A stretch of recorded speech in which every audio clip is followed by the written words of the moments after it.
Guys, ayan, for today's video, this is our vlog for today.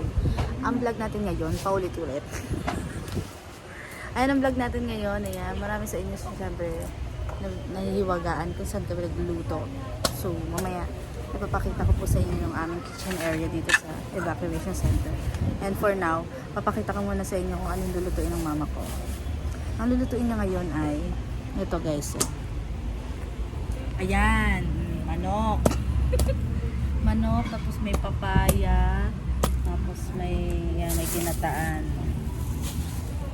May ginataan. Nakita nyo ba? Parang hindi nyo nakita. Ayan, ayan guys.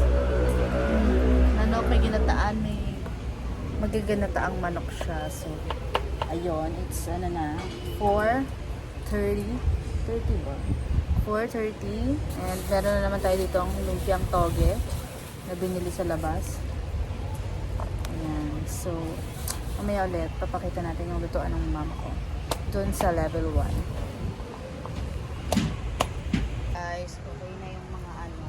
Ayan. Everyday ganyan yung ginagawa. Kailangan nire-ready na yung mga ingredients bago pa bumaba dun sa level 1. Kahiwa-hiwa na yung mga sibuyas, mga ganyan. Kasi ilalagay mo ngayon yun sa timba. Like, may ganyan ka dapat timba. Para pag bumaba ka doon, ready na lahat ng niluto mo.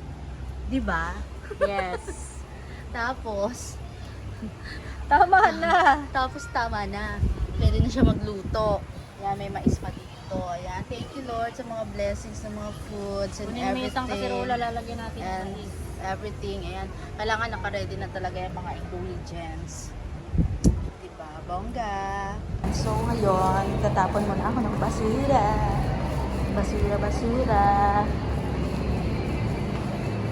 Tapon muna tayo ng basura natin.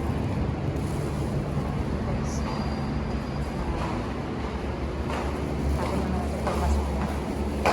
Ayan guys. Ang tapunan ng basura.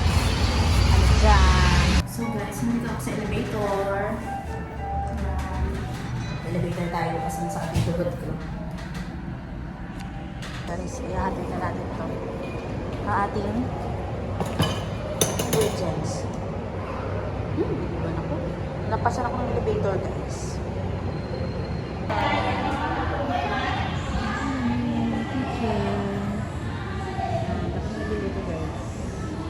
So, yun lang.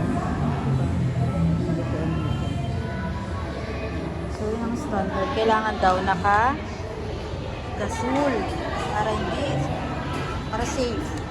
So ayan, ipipituan namin. Single lang siya. Ayan guys. Ayun guys, nakita nyo na kung saan kami nagluluto. Why naman nag-cry? So doon nagluluto. Ay, inaway ako. So doon nagluluto si mama. And ayun, thank you for watching guys. Bye!